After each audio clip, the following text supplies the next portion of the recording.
Tired of the everyday grind? Ever dream of a life of romantic adventure? Want to get away from it all? We offer you Escape.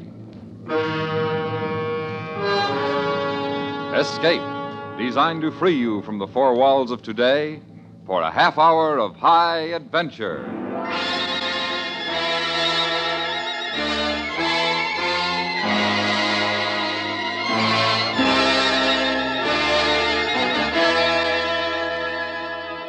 You are standing alone in a mountain village somewhere in the puppet country of Andorra, the high crags of the Pyrenees trapping the last of the daylight. And you know that in one of the stone houses facing you, behind one of the doors that is closed against you, is a beautiful woman whom you must find before she meets her death. Listen now as Escape brings you Kathleen Height's story, The Dark Wall.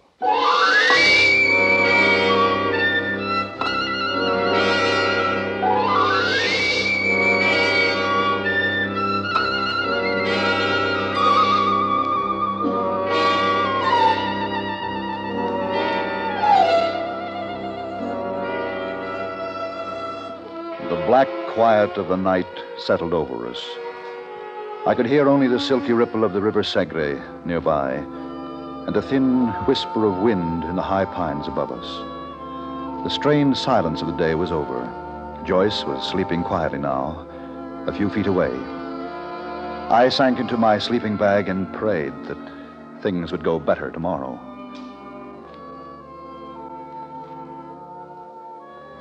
Something roused me. Some sound. In a glance, I saw the gray of the pre-dawn, and then I saw Joyce. Poised at the side of my sleeping bag, wild terror in her eyes, and in her upraised hand, a heavy tire iron. Joyce! Don't wake up, Alan, don't! Joyce, for heaven's sake, give that to me. No, Give it to me, let go, let go, drop it, let it go. No, I won't, don't, Alan! Let it go. Oh. Joyce! Oh, you weren't supposed to wake up. Why? Why did you have to wake up? Oh, Alan, I'm so afraid. No, you're all right, Joyce. Joyce, don't be afraid. No. Oh, Alan, what's wrong? There's nothing to be afraid of. It's so awful to be so frightened. Well, what frightens you? Can't you tell me? I was going to kill you. You... What? I wanted to kill you. Joyce, are you afraid of me? Oh, it isn't you. I love you. And I love you, darling. Oh, I know you do. Alan, please, can't we go now? Can't we get away from here?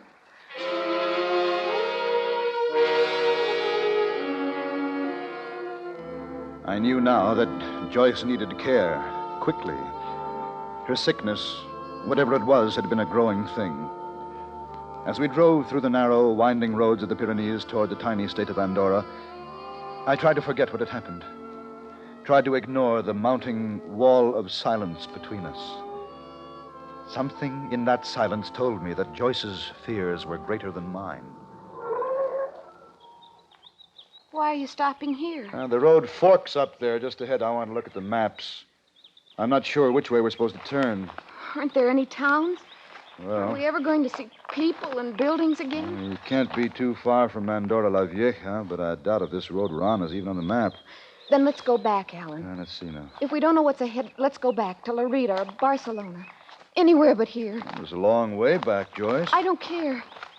This place, all tanglewood and pines, the narrow paths that twist and wander. We're not lost, darling. Then where are we? I don't like it, Alan. It's just a wild, lonely place. And it frightens me, and I beg you to take me out of here. All right, darling. Don't worry. I know what's behind me. But ahead, it's all unknown. Oh, I'm afraid of what's ahead. No, you mustn't be afraid, Joyce. I won't let anything happen.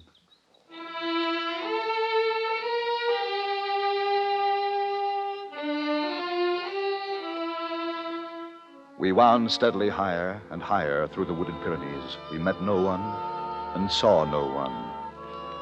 Andorra is a small state, only 192 square miles in all, but that morning it was an endless, stretching, climbing no man's land, a lonely place with no name and no face.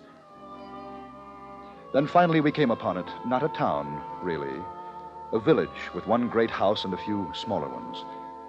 Perched there on the rocky ledge, it looked like the last stop before oblivion.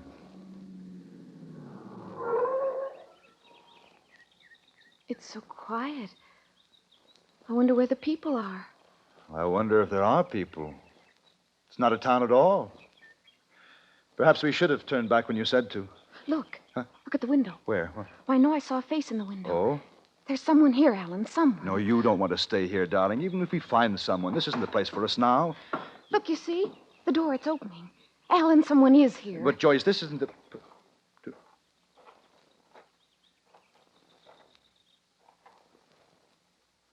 You have lost your way? We were told there was a town here. There is. Well, is this all there is to it? We do not require more. Please. I'm tired. I need rest.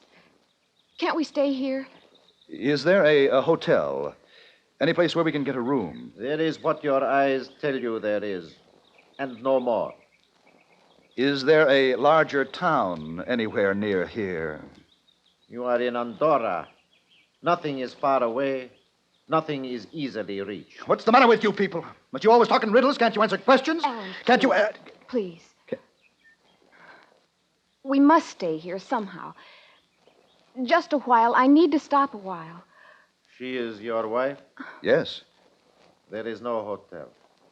I see there isn't. This house has many rooms, but we are a large family. Please. Please, understand me. I've got to stay here. I can't wind around any more narrow trails. I've got to stop and rest. Can't you understand? Can't I make either of you understand? Darling, it's all right. We'll find a room. You'll rest. Now, you mustn't worry, Joyce. I must sleep. I must. No matter what happens, I must sleep. Can't you do something? Lady, you come. Woman!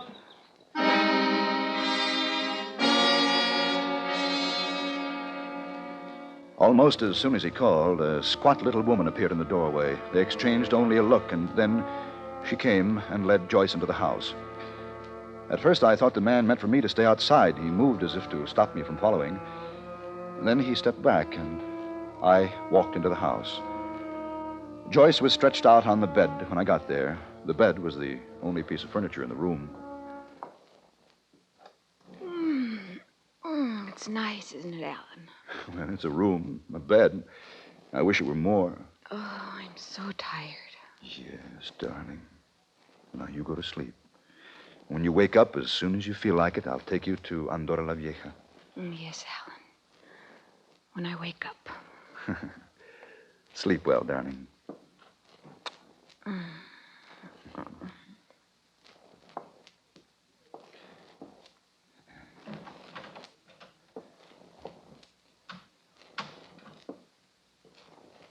She sleeps? Oh, she's very tired. The woman says she trembled. The woman says she is full of fear. I don't suppose there's a doctor anywhere around here. We have no need for doctors. My wife is ill. We have need for a doctor. You will not find one here. I know. I know. Hey, what? Hey, get away from that car. Go on now. I said, get away from it. You are the intruder, not they. Well, they can leave the car alone. They have. Who are they? My sons, my brothers, their sons. We are the family here. We are called Valera. We tend sheep and our own affairs. Oh, I'm sorry. I'm worried about my wife. I didn't mean to shout at them. Most of the time, our mountains protect us. We do not like intruders. It is not so bad in winter. The snows fall deep into the passes, seal them, and keep the intruders out. We are not intruders. We don't want to be here. We don't mean to be here. And I promise you we won't be here long. Sometimes the intruders come to hide in our mountains, to be lost from the world. Always, the intruders are troubled people, full of fears and discontent. The worst of the world, they find their way to Andorra.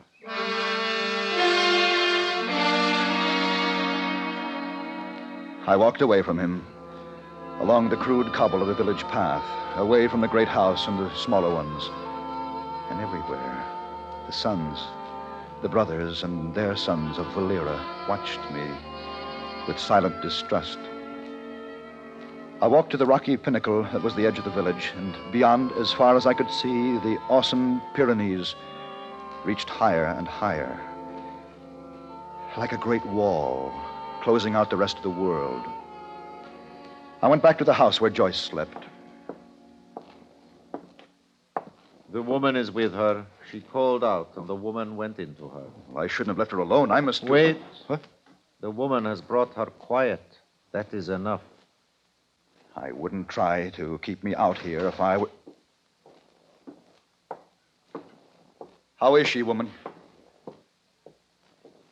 She is quiet now. The woman would not leave her so if she were not Joyce. quiet. Oh, Joyce, darling. They said you'd gone. No. Only for a little while. Only while you slept. Don't. What? Don't come any closer. Oh, Joyce. What is it? Please. Leave me alone. I want you to leave me alone. Oh, we're going to get out of this place, darling, together. No. No, I won't go. I won't. We'll find the right road. It can't be far. And I promise you, darling, everything will be all right. We won't come here again, ever. Why don't you listen? Huh? I talk to you and you don't listen.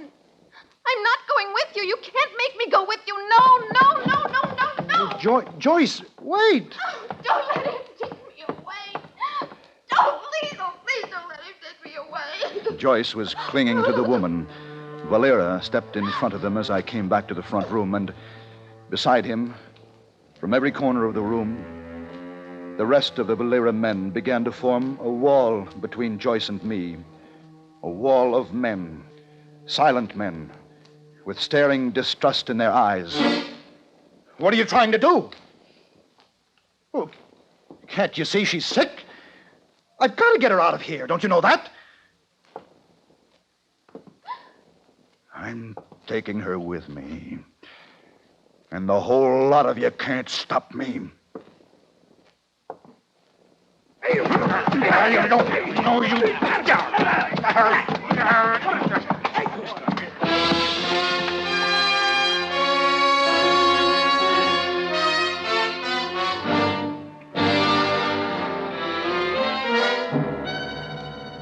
You are listening to The Dark Wall, tonight's presentation of Escape. One advantage in having several radios about the house is that they make it possible for housewives to listen while they work. A kitchen set, another in the living room, perhaps a third in the bedroom. Keep them all tuned into CBS Radio for our great roster of daytime dramatic stories. And now, Escape and the second act of The Dark Wall.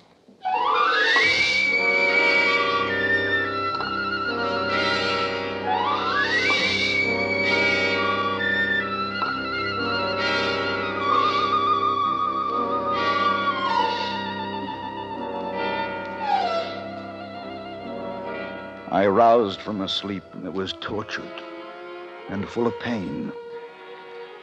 A bright afternoon sun shone in a haze about me, and when my vision cut through it, I saw nothing my eyes had seen before.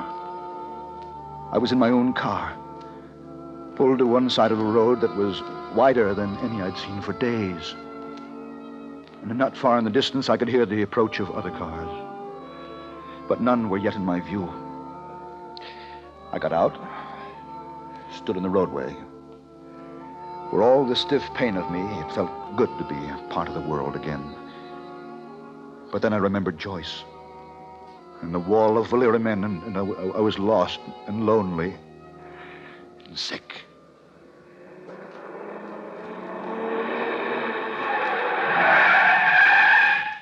Hey, you should not walk in the middle of the road. No, I shouldn't, only... You are hurt? An accident? No, I'm all right. I just don't know where I am. What road is this? Oh, you're in Andorra. You know that? I know that. Then straight ahead on this road, the direction your car is pointing. Yeah? No more than 4 kilometers lies the capital, Andorra la Vieja. Straight ahead, Andorra la Vieja. I promise, I have just come through there myself. You are sure you are right? Not hurt? And I'm much better now. Do you know this country well? Oh, well enough to drive through it quickly. My home is in Spain. You wouldn't know a village. Near here, maybe a small village where everyone is called Valera? No, I would not know it. There are many such villages in Andorra, if you can find them. I must find it. Perhaps in Andorra la Vieja? Perhaps.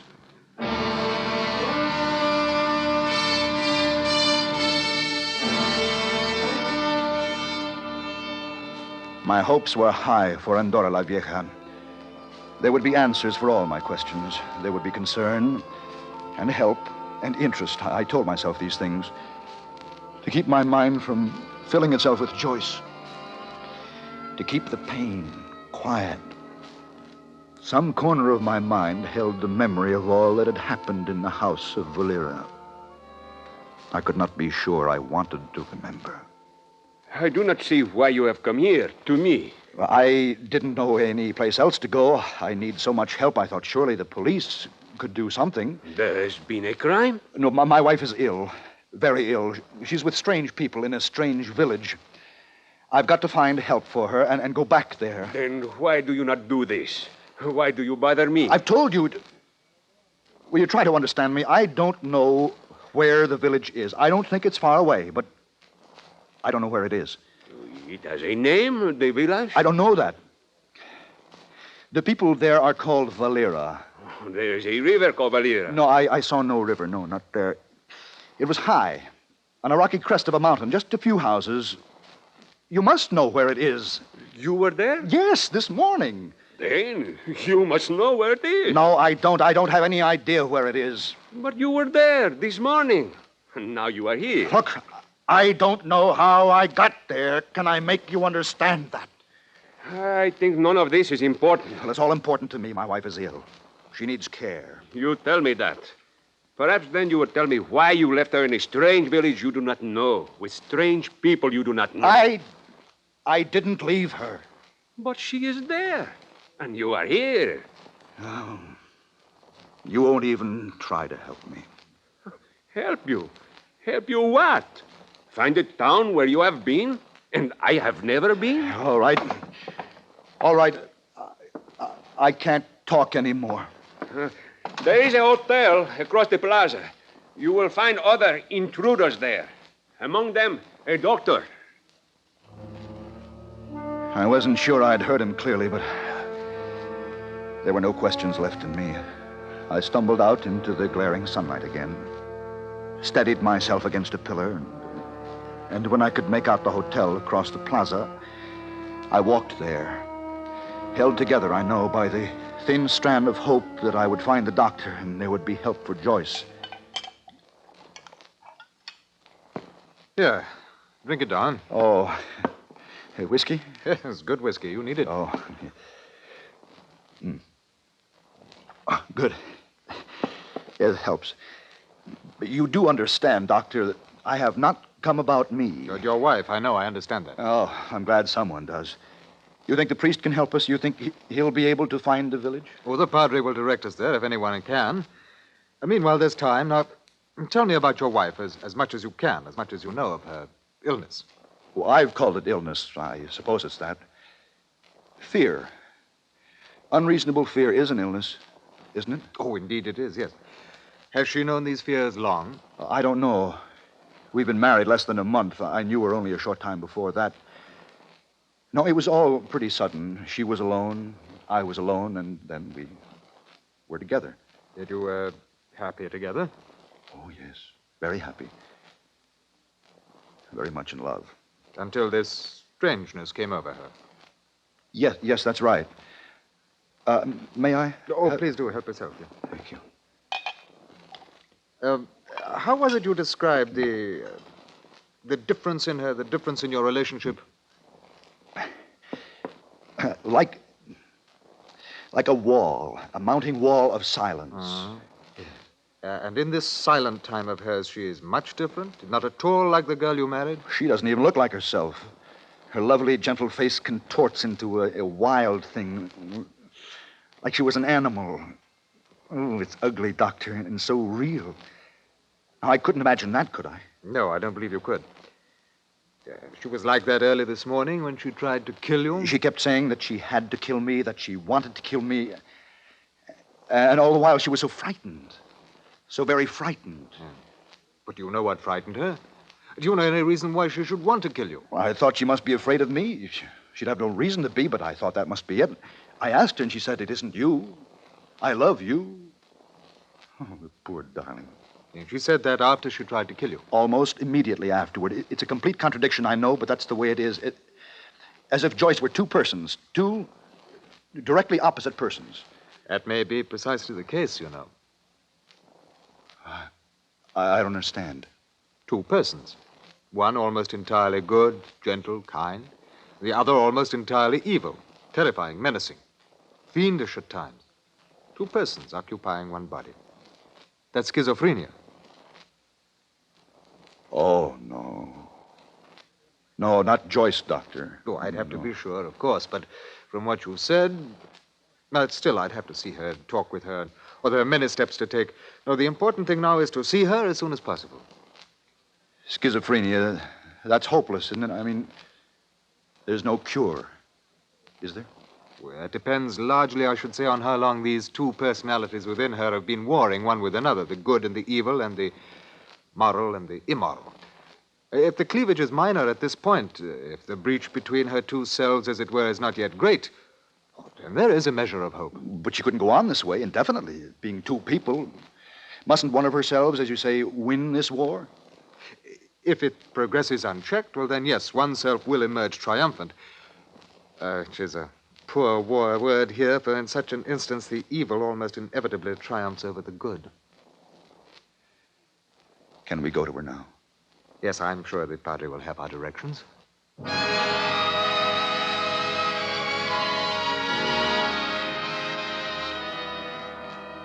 The priest's directions were perfect. As I'd assumed, the village was not far away, but the drive was an eternity for me.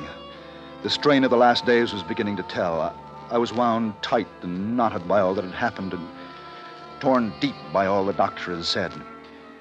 I stopped outside the great house of Valera.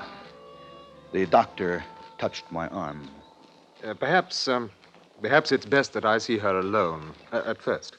Oh, but I've got to see her. Oh, I know, and you will, but you don't know what happened here before you left. The last you remember, she was terrified of you. I'll send for you soon, I promise. Tell her I love her. Will you? Oh, indeed I will. Oh, there's one thing I neglected to tell you, one important facet of this. Huh? If we find what we fear most, you must take this comfort to your heart. A girl you love, who loves you, has no knowledge whatsoever of her other self. Thank you, Doctor. Yes, you ponder that. I shan't be long. I watched the house door close behind him. And there in the high quiet alone, I took the comfort he offered me. The choice I loved me. That was all there was, really. All in the world I needed to know.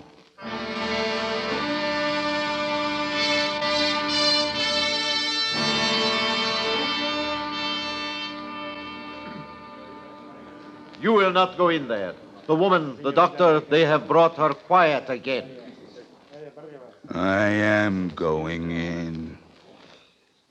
I will kill any or all of you who stand in the way. Move. Move! There. Anyone else want his head bashed in? Good. We'll make a real mess of things, won't we? Come on. I like to crack skulls. What's the matter? Come on. Keep me from that door. Make one little move and I'll tear you loose. Men of honor, I see.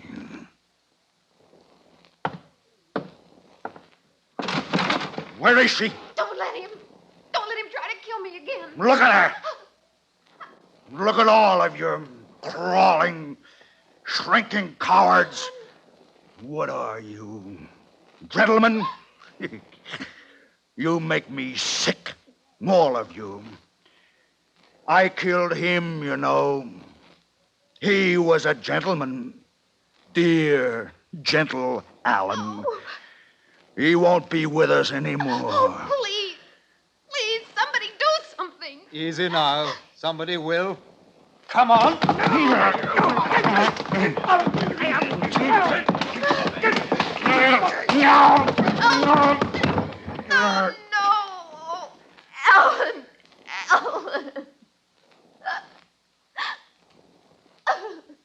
Alan.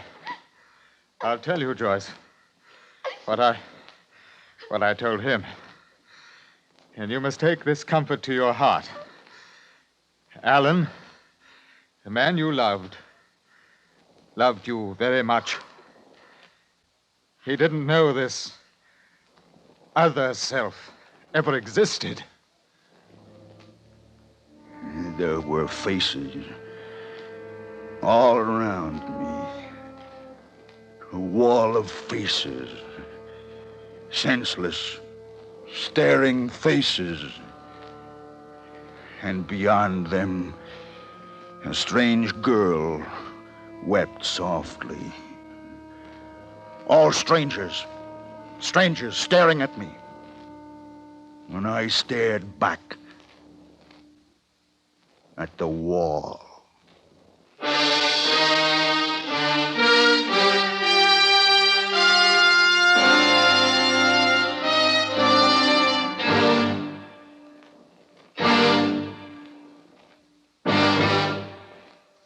Under the direction of Norman Macdonald, Escape has brought you The Dark Wall by Kathleen Height, starring John Daner with Joyce McCluskey. Featured in the cast were Ben Wright, Edgar Barrier, Nestor Paiva, and Fritz Feld. Your announcer, George Walsh. The special music for Escape is composed and conducted by Leith Stevens. Next week.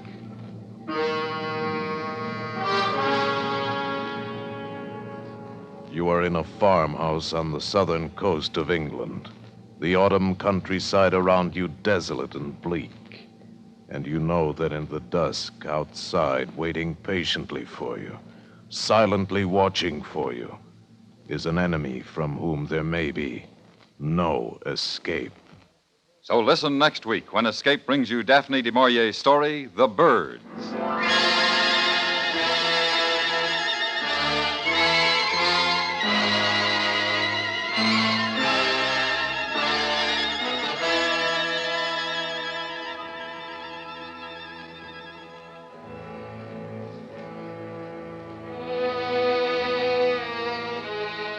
A reminder for drama and adventure fans, two of CBS Radio's best-known thrillers, Gangbusters and Gunsmoke, both heard Saturday nights, will be moving to Monday evenings on most of these same stations after this Saturday's performances.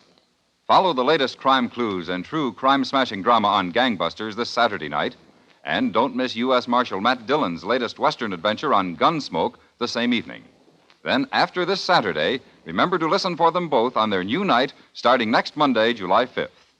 Listen while you work. Enjoy Argyle Sunday, Monday through Friday on the CBS Radio Network.